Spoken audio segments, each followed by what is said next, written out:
Madhajis? Okay. Please chant responsively. Indriyani, the senses. Manaha, the mind. Pranaha, the life air. Atma, the body. Dharmaha, religion. Dhritihi, patience. Matihi, intelligence. Hri, shyness. Shri, opulence. Tejaha, strength. Smritihi, memory. Satyam, truthfulness. Yasya, of which lusty desires. Nashyanti, are vanquished. Janmana, from the very beginning of birth. Translation and purport by His Divine Grace A.C. Bhaktivedanta Swami Prabhupada, Shri Prabhupada ki. Translation. O my Lord, because of lusty desires from the very beginning of one's birth, the functions of one's senses, mind, life, body, religion, patience, intelligence, shyness, opulence, strength, memory, and truthfulness are vanquished. Purport. As stated in Srimad Bhagavatam, Kamam Arid Rogam, materialistic life means that one is afflicted by a formidable disease called lusty desire. Liberation means freedom from lusty desires, because it is only due to such desires that one must accept repeated birth and death. As long as one's lusty desires are unfulfilled, one must take birth after birth to fulfill them. Because of material desires, therefore, one performs various types of activities and receives various types of bodies with which to try to fulfill desires that are never satisfied. The only remedy is to take to devotional service, which begins when one is free from all material desires. Anya Abhilashita Shunyam. Anya Abhilashita means material desire, and Shunyam means free from. The spirit soul has spiritual activities and spiritual desires as described by Sri Chaitanya Mahaprabhu. Mama Janmani Janmani Ishware Bhavatad Bhakti Rahetu Ki Tvai.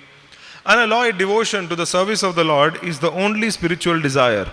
To fulfill this spiritual desire, however, one must be free from all material desires. Desirelessness means freedom from material desires. This is described by Srila Rupa Goswami as Anyabhilashita Shunyam. As soon as one has material desires, one loses his spiritual identity. Then all the paraphernalia of one's life, including one's senses, body, religion, patience, and intelligence, are deviated from one's original Krishna consciousness. As soon as one has material desires, one cannot properly use his senses, intelligence, mind, and so on for the satisfaction of the Supreme Personality of Godhead. Mayavadi philosophers want to become impersonal, senseless, and mindless, but that is not possible. The living entity must be living, always existing with desires, ambitions, and so on. These should be purified. However, so that one can desire spiritually and be spiritually ambitious without material contamination. In every living entity, these propensities exist because he is a living entity. When materially contaminated, however, one is put into the hands of material misery, Janma Mrityu Jara Vyadhi. If one wants to stop repeated birth and death, one must take to the devotional service of the Lord. Sarvopadi vinirmuktam tatravartena nirmalam rishikena rishikesha sevanam bhakti ruchyate. Bhakti or devotional service means engaging all our senses in the service of the Lord, the Supreme Personality of Godhead, the Master of all the senses. When the spirit soul renders service unto the Supreme, there are two side effects. One is freed from all material designations, and simply by being employed in the service of the Lord, one's senses are purified. Om Jnanatimirandasya Jnananjana Shalakaya Chakshurunmilitam Yena Tasmai Shri Guruve Namaha Shri Chaitanya Manobhishtam Sthapitam Yena Bhutale Swayam Rupa Kadamayam Dadati Swapadantikam वंदेहम श्रीगुरो श्रीयुतापदकमलं श्रीगुरून् वैष्णवांश्च श्रीरूपं साग्रजातं सहगण रघुनाथान्वितं तं सजीवं साद्वैतं सावधूतं परिजनसहितं कृष्णचैतन्यदेवं श्रीराधा कृष्णपादान् सहगण ललिता श्रीविशाखान्वितंश्च नमः ओं विष्णुपादाय कृष्णप्रेष्ठाय भूतले श्रीमते भक्तिवेदांत स्वामिनिति नामिने नमस्ते सरस्वती देवे गौरवाणी प्रचारिणे निर्विशेष शून्यवादी पाश्चात्य देशतारिणे हे कृष्णा करुणा सिंधो दीनबंधो जगत्पते गोपेश गोपिका कांता राधा कांता नमोस्तुते तप्त कांचन गौरांगी राधे वृंदावनेश्वरी वृषभानुसुते देवी प्रणमामि हरिप्रिये वाञ्छाकल्पतरुभ्यश्च कृपा सिन्धुभ्य एव च पतितानां पावनेभ्यो वैष्णवेभ्यो नमो नमः। जय श्री कृष्ण चैतन्य प्रभु नित्यानंद श्री अद्वैत गदाधर श्रीवासादि गौरभक्तवृंद। हरे Krishna Krishna Krishna Hare Hare Hare Ram Ram Ram Hare Hare. Please repeat the translation after me. O my Lord, because of lusty desires from the very beginning of one's birth, the functions of one's senses, mind, life, body, religion, patience, intelligence, shyness, opulence, strength, memory, and truthfulness are vanquished. So here, this is chapter 10 of the 7th canto. This whole pastime is basically glorifying the pure devotee of the Supreme Lord, Prahlad Maharaj. It's Prahlad Charitra that is being described. So this section we are currently reading and discussing about the prayers of Prahlad Maharaj. We see that in the previous chapter, Prahlad Maharaj prays to Lord Nrsimhadev, and being satisfied and pleased by Prahlad's prayers, Lord Nrsimhadev, he gives up his anger and asks Prahlad for a benediction or a boon, Vardhan. So Vishwanath Chakravarti Thakur, he gives commentary in his Sarartha Darshini. He says that the Lord is like a river of all goals that could be possibly desired by any human, any man. Whatever one can desire is there in the Lord, including liberation. So the Lord is saying, this is what is going on in the Lord's mind. He is telling Prahlad, whatever one can desire, I have, including liberation. What do you want? Ask for a benediction. And the Lord, he is thinking to himself, right, in his mind, this is what is going on. That after taking my darshan, nobody goes with unfulfilled desires. Nobody goes. So Prahlad, you ask something, whatever you like. Now Prahlad, he considers all these desires, all these desires that the Lord is offering him to be impediments on the path of devotional service. Prahlad does not think highly of them. He thinks that the Lord is tempting me. Right? The Lord is tempting me. And he tells the Lord that by nature I am attached. So do not lure me by giving me this option of so many material desires, so many benedictions. He says, I desire liberation from these desires. Prahlad, he has said in the previous verses that anybody who asks benedictions from the Lord is not a devotee, he is a merchant. And Prahlad says, who is that servant who is asking his master some benediction for the service that he is rendering? What kind of servant is this? And Prahlad is also saying, what kind of master is the one who is giving benediction so that he remains master? This is not a real master and servant. Prahlad explains that a real master is the one who is giving without expectation of service, and the real servant is the one who is serving without expectation of fulfillment of any desire. So Prahlad is praying to the Lord that, my dear Lord, our relationship should be like this. without expectation. It should be this pure relationship. It should not be the materialistic relationship of a mundane master and servant. So then Narsinghadev, he is thinking, Prahlad, you ask something for my pleasure. So to that, Prahlad, he replies that he's asked in the previous verses that I desire that no material desire grows in my heart. And then he comes to say this verse of today. He's saying that because these lusty desires which are present within one from the very beginning, one cannot be opulent, intelligent, patient, religious, because all the functions of his mind, body, intelligence, they are all vanquished. So Prahlad is actually trying to say that because of lusty desires, I cannot think of you. I cannot relish your sweetness. Srila Vishwanath Chakravarti Thakur, he gives this commentary that Prahlad is thinking, if my mind goes astray from you because of these material desires, how can I relish your sweetness? So this is what Prahlad is actually praying. Prahlad is addressing Lord Narsinghadev as the best of the givers of benedictions. So, because Narsinghadev is the best of the givers of benediction, surely the benediction that one should ask from Narsinghadev should also be the best one, because he can give it. Shri Shri Radha Rasbihari Bhagwan ki, Sitaram Lakshman Hanuman ki, Shri Shri Gaur Nitai ki. So, this reminds us of a story of Srila Sanatana Goswami. Once a highly materialistic yogi goes to Lord Shiva and gets his favor and asks him, I want the most valuable thing. And Lord Shiva tells him, I don't have it, Sanatana Goswami in Vrindavan, he has it. You go to him.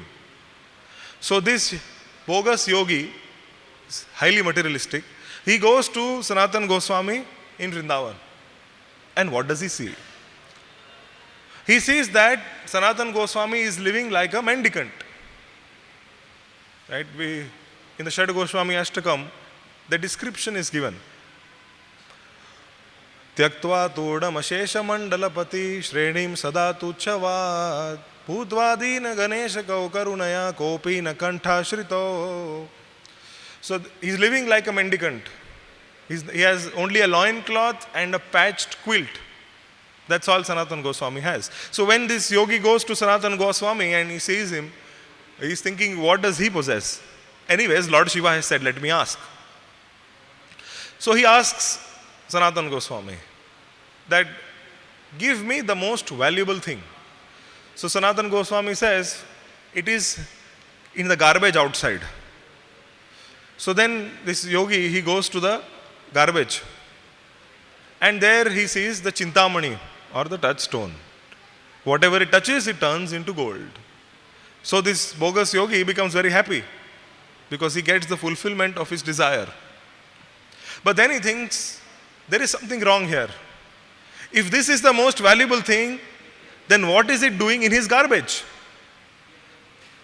That means he has something which is more valuable than this. Let me ask him what it is. So this yogi, he goes to Sanatana Goswami and asks Sanatana Goswami, so you have something more valuable than this? And Sanatana Goswami says, yes, I do have something more valuable. And the yogi says, so I would like to have it. Sanatana Goswami says, first, you go and throw this Chintamani in the garbage and do not desire again to possess it. Then you come, then I will give you. So the yogi goes, throws the Chintamani and comes back. And what does Sanatana Goswami give him? He gives him the Hare Krishna Mahamantra. So we see here that the yogi had to throw away the prospect of material enjoyment and wealth to get the Hare Krishna Mahamantra.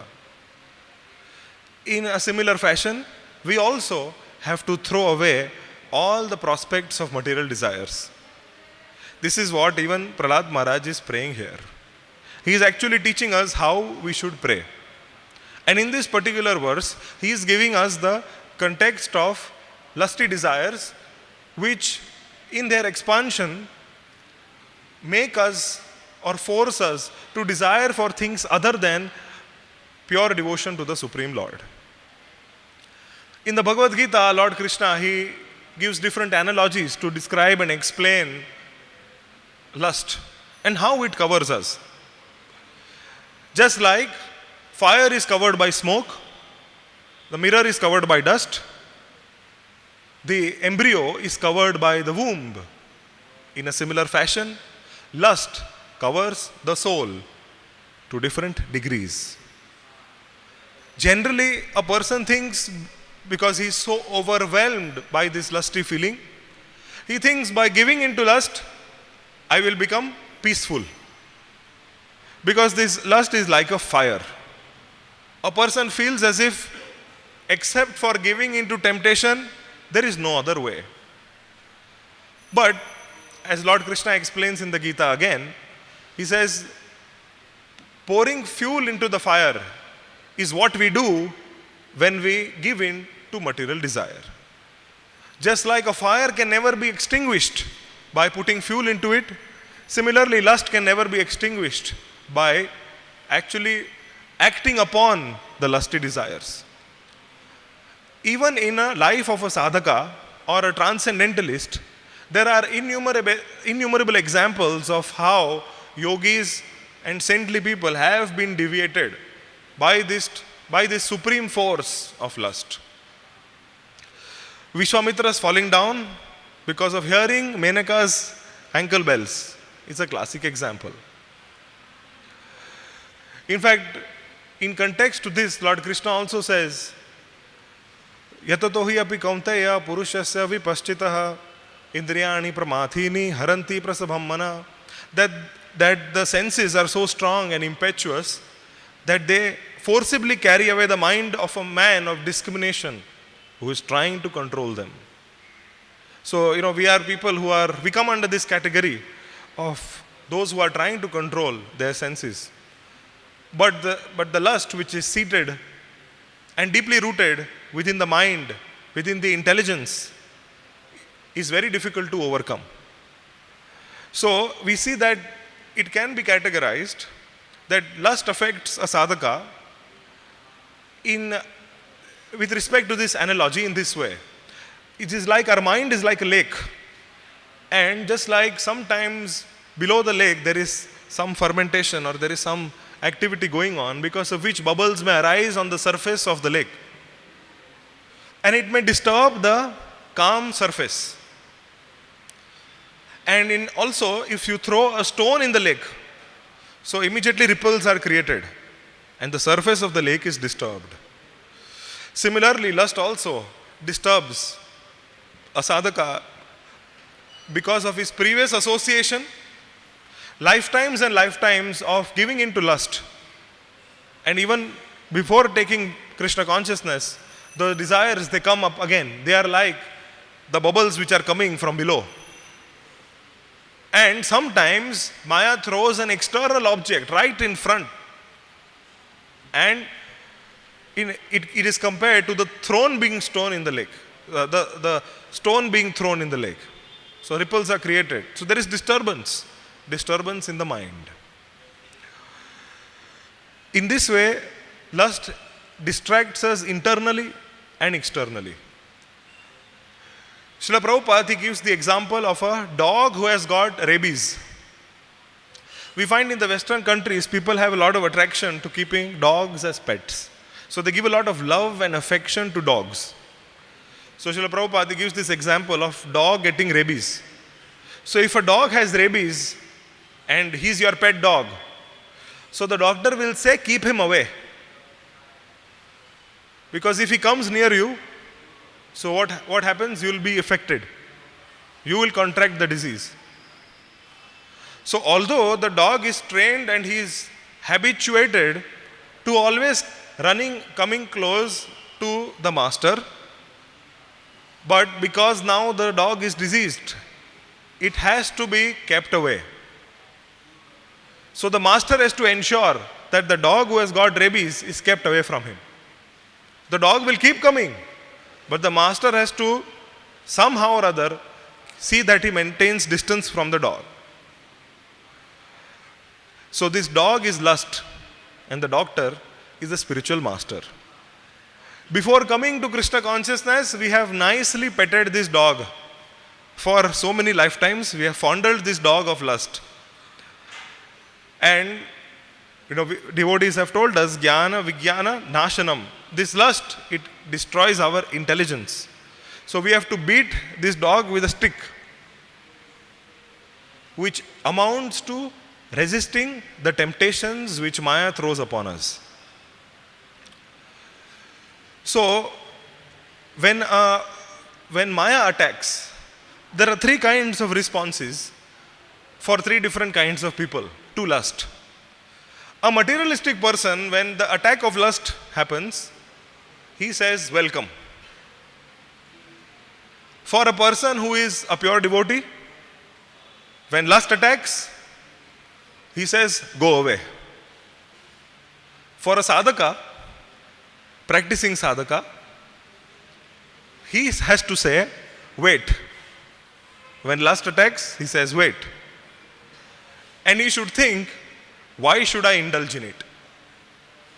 All these lifetimes I have indulged, and have I been happy? Why should I indulge?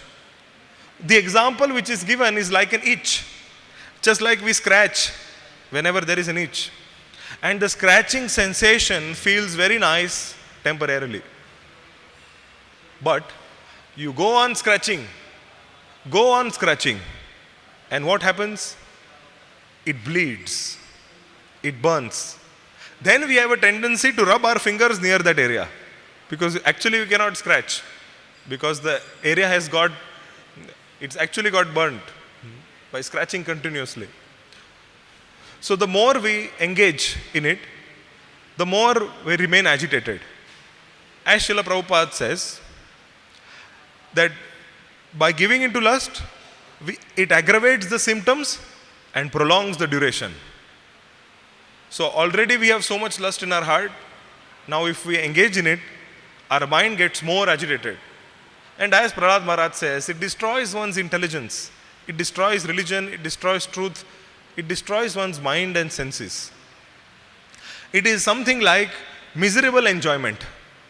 Giving into lust is like miserable enjoyment. It actually puts us in misery.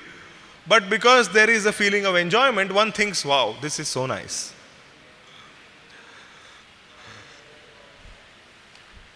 Now, battling with this Kali Yuga type of lust is what we are engaged in. And Prahlad Maharaj here, he is talking about the material desire which is arising and which may deviate one from pure devotional service. One very effective measure to battle and combat this lust is actually to read and discuss Srila Prabhupada's books.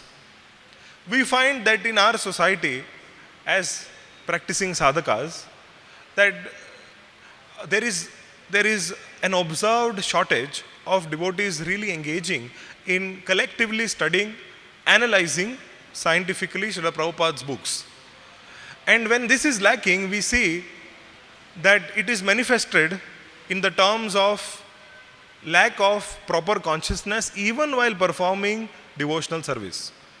So although we might be in the DT doing service in the DT department, doing puja, doing dressing of the Lord, or we might be doing a simple service like cooking, or we might just be brooming the floor, but the lack of this consciousness of pleasing Krishna is actually not going to be beneficial for us in advancing in Krishna consciousness. Although yes, advancement happens, but it is not as much as it would when one does in knowledge.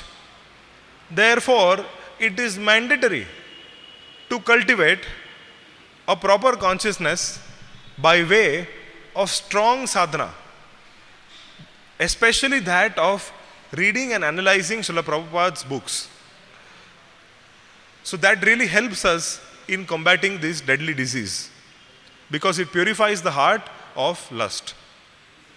Also, if we have faith that Krishna, who is expert in dealing with material lust, he can handle our material desires very well, then that can actually provide us a great impetus.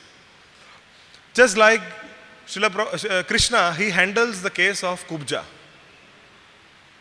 We see in the 10th canto of the Srimad Bhagavatam, when Krishna, he enters Mathura, along with Balram and his cowherd boyfriends, they are all walking on the road of Mathura towards the palace. They are walking. Suddenly, there is on the way, they meet a lady who is hunchbacked, Trivikra. She is bent at 3 places. And she is having ointments, sandalwood pulp, chandan, and she is taking it for Kamsa. So Lord Krishna, when he sees those ointments, he asks Kubja, "O beautiful one, whom are you taking these ointments for?" So Kubja replies, "This is actually for the king." And Krishna asks, "For those ointments, why don't you give these ointments for us?" And Kubja, she becomes very attracted to Krishna's charming face, his beautiful face, and Krishna's personality, which is so charming. And she offers Krishna this chandan. She offers Krishna the sandalwood pulp, the ointments, and starts applying on Krishna's body and also on Balram's body. And with this, both the brothers look extremely beautiful. Krishna, being pleased with this service of Kubja, decides to remove her hunchback. So he presses his toe, his foot, he puts it on her foot, takes 2 fingers beneath her chin, and just pushes her up. By Krishna's mere touch, Kubja, from being hunchbacked, she becomes straight and appears extremely beautiful. And she looks so beautiful now, she herself develops lusty desires towards Krishna and asks Krishna, "You come with me to my home." Now Krishna, he feels very embarrassed. Brother Balram is there, cowherd boyfriends are there, and in front of everyone, Kubja is pulling Krishna's upper cloth, "Come with me." So Krishna, he is, how he deals with this situation. First of all, he looks at Balram and the cowherd friends because he's embarrassed. In the middle of the road, a young girl is asking him to come home. So Krishna, he is telling Balram and the cowherd friends that, looking at them, he is telling Kubja, "Oh beautiful one, certainly you are the shelter for all unmarried men. But right now is not the time. We will see later. But surely I will fulfill your desire." So giving an assurance to Kubja, Krishna moves ahead. In this way, he handles the situation very nicely. Now, after a while, when Krishna sends Uddhava to Vrindavan, and then Uddhava comes back with the message of the Brajavasis, after that Krishna he decides to visit Kubja. So when now he goes with Uddhava, one of the reasons why he takes Uddhava is because Uddhava is beyond suspicion. Everyone knows in Dwarka, everyone knows in Mathura, Uddhava is very saintly personality. Everyone knows he's very special personality. So Krishna purposely takes Uddhava to be beyond suspicion. They enter into Kubja's house. And Kubja offers Krishna a seat, and Uddhava also. Uddhava doesn't sit. He just touches the seat. He sits down because he thinks, my level is not that to sit along on the same level with Krishna. So then Krishna sits and Kubja goes inside to decorate herself. And then Krishna, he very boldly walks into the inner chambers of Kubja's house and lies on the bed. Kubja comes there. At this point, even devotees wonder what Krishna does. Because it is just like a mundane boy and mundane girl. It seems like a story of lust. So when Kubja comes near Krishna, merely the smell of Krishna's lotus feet, her lust gets burnt away. Kubja, who is burning with lust, she becomes pacified just by the smell of the fragrance of Krishna's lotus feet. And she embraces Krishna, but as a liberated soul. She is already liberated and she is embracing Krishna. And then she asks Krishna, please stay with me for some more time, a few more days.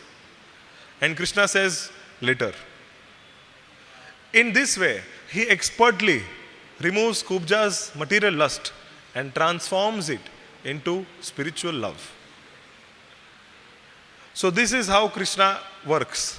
He is very expert in handling material lust. In fact, we see there was another great saint, but who had a very colorful past. His name was Bilva Mangal Thakur. Bilva Mangal Thakur was, although born in a Brahmin family, he actually stayed on the eastern bank of the river Krishnavena in South India. But he had an illicit affair with a musician and harlot, a prostitute named Chintamani, who used to live on the opposite bank of the river. And Bilva Mangal Thakur was completely infatuated by her, to the extent that on the day when his father died, after performing the Shraddha rituals, he wanted to go and enjoy with her. So Bilva Mangal Thakur, it was raining heavily, there was a storm, but nothing could stop Bilva Mangal Thakur. He was burning so much with lust. And so he tried so hard to cross the river, but nobody was there. There was no boatman, there was no boat. Finally he decided he will swim across because he was desperate to meet Chintamani. Finding nothing available, he actually held on something that was floating and he crossed the river. What it actually was his father's corpse, his father's dead body. But Bilva Mangal Thakur was so blinded by material lust that he could not even understand that it is his father's body that he is using as a support. He reaches the other side of the bank and only to find that Chintamani's house is bolted from within. The door is locked from within. Bilva Mangal Thakur, he thinks the only way now is to climb this wall. So he takes the support of a tree to climb the wall. And finding no other support, he thinks that it's a branch of a tree and he takes it. And he falls on the other side, on the ground, and he hurts himself. He does not know that actually what he used as a branch was in fact a poisonous snake, the tail of a snake. This is how Bilva Mangal Thakur is so blinded, he is not even able to see the danger of what he is getting into. When he falls on the other side, he is hurt, he is injured. So Chintamani comes, hearing the sound. Chintamani reaches there and sees that Bilva Mangal Thakur is lying there hurt. She nurses him back to health and then chastises him very, very heavily. She says, "What a great fool you are. Shame on you. Shame on your learning. I know and I am always conscious of my wicked life and my wicked profession. Had you been attached to God the way you loved me, you could actually have been liberated by now. you would have achieved Krishna Prema by now. These words struck the heart of Bilva Mangal Thakur very deeply. And he had a very strong realization. The very next day, Bilva Mangal Thakur left home. He takes sannyas. And he roams about wanting to go to Vrindavan. On the way, it so happens that he develops a desire to enjoy the beautiful wife of a Brahmana who agrees. But Bilva Mangal Thakur, midway, realizing his folly, he asks for the hairpins from that Brahmani and pierces his own eyes with the hairpins, understanding and blaming his own eyes for his lusty situation. He actually pierces his own eyes with the hairpins. Now blinded, Bilva Mangal Thakur proceeds on his journey towards Vrindavan. He reaches Vrindavan and he is fully now absorbing himself in chanting and remembering the glories of the Supreme Lord. And there he actually takes darshan of Brajendra Nandan Shyam Sundar. Actually Krishna comes, he takes his hand. Krishna actually leads him around Vrindavan, takes him around Vrindavan. And Bilva Mangal Thakur doesn't know. One day, Krishna, he plays his flute. And that time, Bilva Mangal Thakur actually realizes that this is none other than my Supreme Lord. And then he is crying for the Lord who escapes him. In this mood, Bilva Mangal Thakur, he writes beautiful poetry. And one of his book, which was extremely famous, was the Krishna Karnamrita. Karnamrita means the nectar for the ears. So Bilva Mangal Thakur has written beautiful poetry describing the beauty of the Supreme Lord in this Krishna Karnamrita. In fact, Lord Chaitanya Mahaprabhu, he used to relish listening to the Krishna Karnamrita. There is a verse in the Chaitanya Charitamrit which talks about this.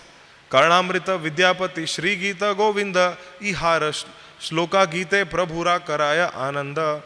That Mahaprabhu, he especially used to like to hear Bilva Mangal Thakur's Krishna Karnamrit, Jaydev Goswami's Gita Govinda, and the poetry of Vidyapati. These three works were most favorite of Mahaprabhu. So this, you see the story of Bilva Mangal Thakur from that of a lusty person to that of a pure devotee who is writing poetry which is relished by the Supreme Lord himself. That is the power of devotional service. So we find in this way some inspiration that actually if there is somebody who can handle our material desires, who can handle our lust, nobody else other than Lord Krishna can do it. Yesterday, in addition to being Rath Yatra, was also the disappearance of Srila Swarup Damodar Goswami and Shivananda Sen. So I thought we'll share some aspects of their lives. Shivananda Sen was an associate of Sri Chaitanya Mahaprabhu, was an intimate associate. Actually, he used to organize all the devotees yatra from Navadvip to Puri and back.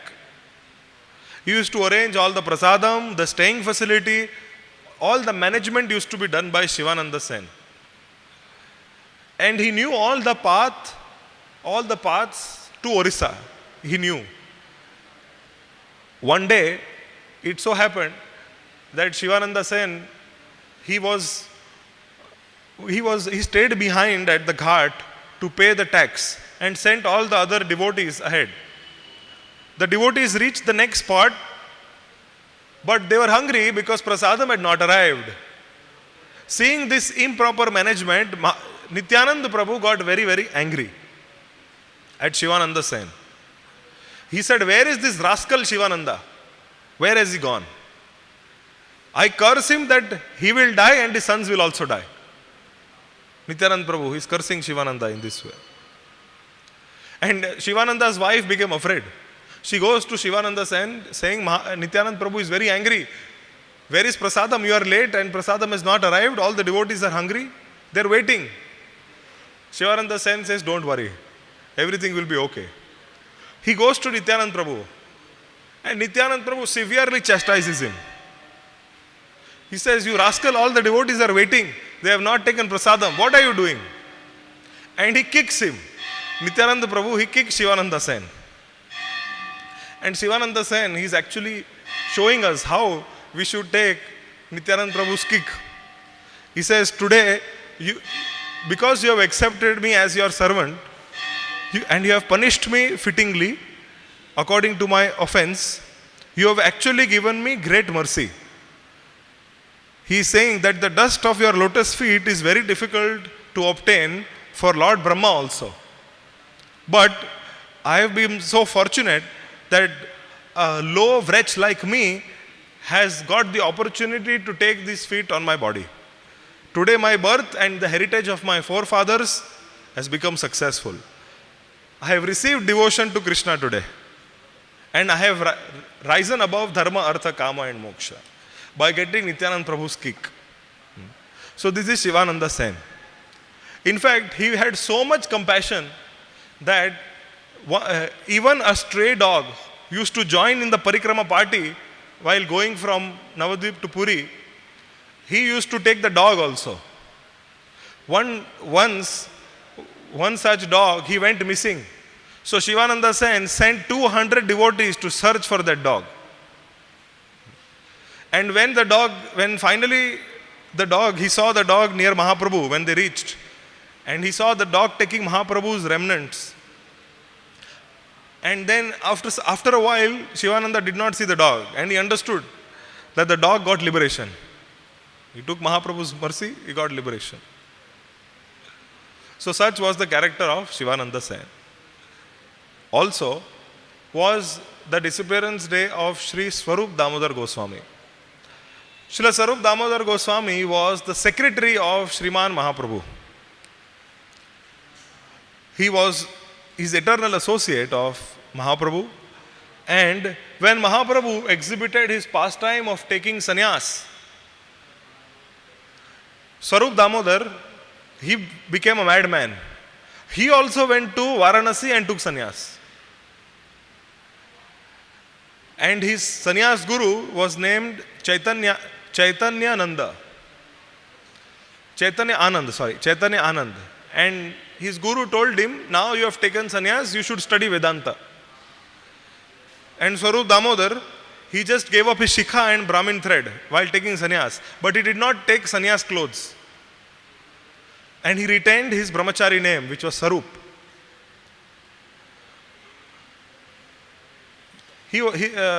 Swarup Damodar, his scholarship was great. Everybody thought that he was unparalleled, unbeatable like Brihaspati in knowledge. And he was extremely dear to Advaita Acharya and Nityananda Prabhu. He was like a second Mahaprabhu.